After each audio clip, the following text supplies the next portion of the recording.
on the new edition of Miss World Philippines. And napansin ko nga, as you mentioned, na fresh faces po lahat. And was it intentional? Yes, we're trying our best to get for new phrases. Actually, it's intentional. And we're successful. And I want to develop a new faces, especially ladies coming from different provinces, right? I want to give them a chance to be, to be part of the national stage.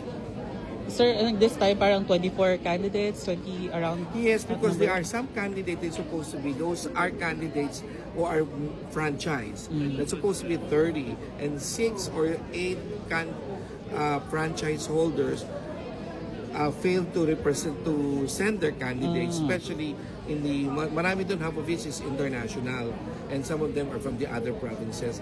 But the problem was, nakulangan sila sa preparation. So that's why we give them, I don't want them to join and then lack of preparation. Better give them a chance for next year.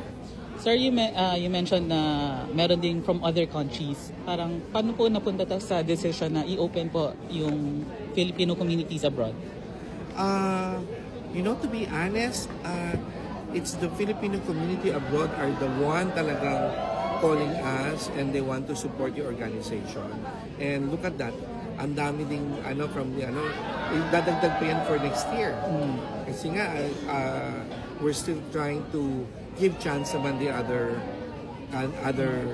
qualified Filipina who are from the other countries. Sayang nga sayang din nakarating yung iba.